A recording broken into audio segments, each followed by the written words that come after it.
الرحمن الرحیم۔ السلام علیکم اسٹوڈنٹس، آپ سب کیسے ہیں؟ امید ہے کہ ٹھیک ہوں گے۔ آج ہمارا جو ٹاپک ہے وہ ہے صوفیہ کرام رحمۃ اللہ علیہ، ٹھیک ہے۔ ان میں ہم سب سے پہلے پڑھیں گے حضرت عبداللہ شاہ غازی کے بارے میں، اس کے بعد حضرت حسن بصری کے بارے میں، حضرت باجزید بسطامی کے بارے میں، حضرت جنید بغدادی رحمۃ اللہ علیہ کے بارے میں۔ سٹارٹ کرتے ہیں کہ توصوف تزکیہ نفس کا ہم معنی لفظ ہے۔ تزکیہ نفس کا معنی ہے انسانی نفس کو بری عادات سے پاک کر کے اچھی عادات کا خوگر بنانا۔ قرآن مجید میں اپنے نفس کا تزکیہ کرنے والے، یعنی اپنے نفس کو برے اعمال اور برے اخلاق سے پاک رکھنے والے شخص کے لیے کامیابی کا وعدہ کیا گیا ہے۔ اللہ تعالیٰ کا ارشاد ہے، ترجمہ ہے کہ یقیناً وہ کامیاب ہو گیا جس نے پاکیزگی اختیار کی۔ ایک اور مقام پر ارشاد ربانی ہے کہ یقیناً جس نے اس نفس کو پاک کر لیا وہ کامیاب ہو گیا۔ صوفیہ کرام رحمۃ اللہ تعالیٰ کے ان نیک بندوں کو کہا جاتا ہے جو اللہ تعالیٰ کی رضا کے لیے اس کے احکام اور حضرت محمد صلی اللہ علیہ وآلہ وسلم کے مبارک طریقوں پر عمل کرتے ہیں۔ صوفیہ کرام رحمۃ اللہ خود بھی دین کے احکام کی پابندی کرتے ہیں اور دوسروں کو بھی اس کی تعلیم دیتے ہیں۔ صوفیہ کرام کی زندگی کا اصل مقصد جو تھا وہ اللہ تعالیٰ کی دین کی تبلیغ ہے۔ صوفیہ کرام رحمۃ اللہ کے اچھے اخلاق، اچھے اعمال اور تبلیغ کے نتیجے میں بہت سے بھٹکے ہوئے لوگ سیدھے رستے پر آئے اور کئی لوگوں نے اسلام قبول کیا۔ اس سبق میں جو ہے وہ ہم سب سے پہلے حضرت عبداللہ شاہ غازی رحمۃ اللہ علیہ کے مختصر حالات زندگی اور تعلیمات کے بارے میں پڑھیں گے۔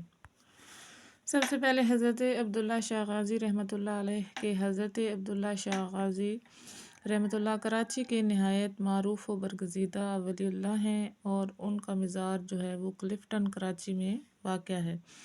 آپ رحمۃ اللہ حضرت امام حسن رضی اللہ کے پڑپوتے اور حضرت حسن مثنیٰ رحمۃ اللہ کے پوتے اور حضرت محمد نفس سکیہ رحمۃ اللہ کے فرزند ہیں۔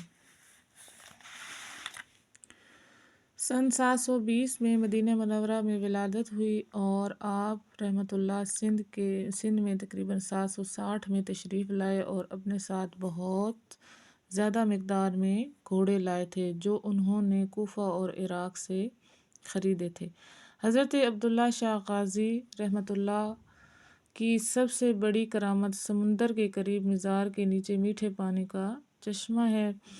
کراچی کے علاقے کلفٹن میں واقع حضرت عبداللہ شاہ غازی کا مزار انتہائی تاریخی اہمیت کا حامل ہے۔ 20ویں صدی کے اوائل تک یہ مزار ایک ریتلی پہاڑی کے ٹیلے پر ایک چھوٹی سی کٹیا کی شکل میں واقع تھا۔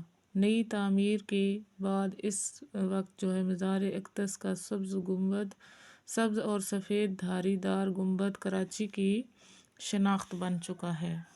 اس کے بعد ہے حضرت حسن بصری رحمۃ اللہ۔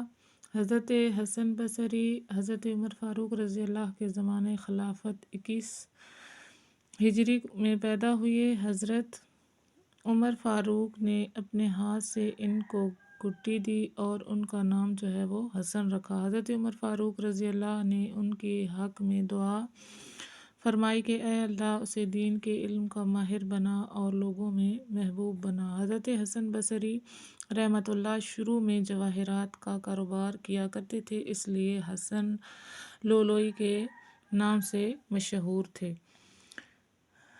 جب عشق الہی کا غلبہ ہوا تو گوشہ تنہائی میں بیٹھ کر عبادت میں مشغول ہو گئے۔ آپ رحمۃ اللہ تفسیر و حدیث میں بھی امام تسلیم کیے جاتے ہیں۔ آپ رحمۃ اللہ خشیت الہی کے سبب اس قدر گریا کرتے کہ ان کی آنکھیں کبھی خشک نہ دیکھی گئیں۔ حضرت امام حسن بصری کا معمول تھا کہ ہفتے میں ایک بار وعظ فرمانے کے علاوہ زیادہ وقت تنہائی اور عبادت میں گزارتے تھے۔ حضرت رحمۃ اللہ کا وعظ اکثر دل کے خطروں، اعمال کی خرابیوں اور نفس کے وسوسوں سے متعلق ہوا کرتا تھا۔ حضرت رابعہ بصری رحمۃ اللہ بھی ان کے مواعظ سے اقتباس فیض کرتی تھیں۔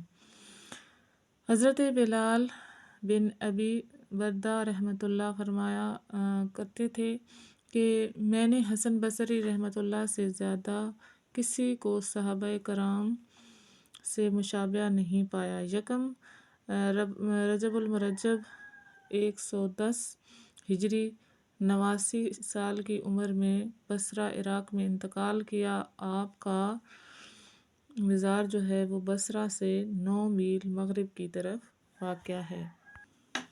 حضرت باجزید بسطامی رحمۃ اللہ حضرت باجزید بسطامی رحمۃ اللہ معروف ترین مسلم صوفیاء میں سے ایک ہیں۔ آپ رحمۃ اللہ شیخ ابو یزید بسطامی اور طیفور ابو یزید بسطامی کے نام سے بھی جانے جاتے ہیں۔ فارس ایران کے صوبے بسطام میں پیدا ہوئے۔ بسطام ایک بڑا قصبہ ہے جو نیشاپور کے راستے میں واقع ہے، اور بسطامی آپ رحمۃ اللہ کے نام کے ساتھ اسی نسبت سے لگایا جاتا ہے۔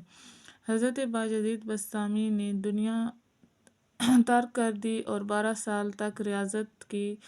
توصیف میں آپ رحمۃ اللہ کا مرتبہ بہت بلند ہے۔ حضرت جنید بغدادی رحمۃ اللہ نے آپ رحمۃ اللہ کے متعلق فرمایا کہ مقام توحید میں دوسرے لوگوں کی انتہا آپ رحمۃ اللہ کی ابتدا ہے، کیونکہ لوگ ابتدائی مقام میں ہی سرگرداں ہو کر رہ جاتے ہیں۔ آپ رحمۃ اللہ نے 15 شعبان المعظم 231 ہجری بسطام میں وصال فرمایا، یعنی کہ وفات پائی۔ کچھ لوگوں کے نزدیک ان کا وصال جو ہے وہ 261 ہجری میں ہوا۔ نیکسٹ ہے حضرت جنید بغدادی۔ حضرت جنید بغدادی کی ولادت 3 صدی ہجری کے شروع میں عراق کے شہر بغداد میں ہوئی۔ آپ رحمۃ اللہ اپنے وقت کے نامور ولی تھے، اور آپ رحمۃ اللہ کا مشہور لقب جو تھا وہ سید الطائفتہ یعنی کہ صوفیہ کی جماعت کے سردار، اور آپ رحمۃ اللہ مشہور صوفی بزرگ سر سکتی رحمۃ اللہ کے بھانجے، مرید اور شاگرد ہیں۔ آپ رحمۃ اللہ کا وصال 27 رجب المرجب بروز جمعہ 297 ہجری میں ہوا۔ آپ رحمۃ اللہ کے نماز جنازہ جو ہے وہ ان کے فرزند قاسم جنیدی رحمۃ اللہ نے پڑھائی۔ جنازے میں لاکھوں افراد نے شرکت کی۔ ٹھیک ہے، ہماری ریڈنگ کمپلیٹ ہو گئی ہے۔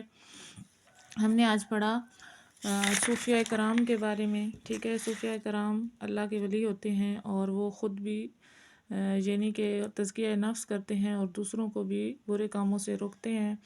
اور ہم نے پڑھا حضرت عبداللہ شاہ غازی کے بارے میں، ٹھیک ہے، حسن بصری کے بارے میں، باجزید بسطامی رحمۃ اللہ، اور حضرت جنید بغدادی کے بارے میں۔ تو انشاءاللہ نیکسٹ ویڈیو میں ہم ایکسرسائز کریں گے۔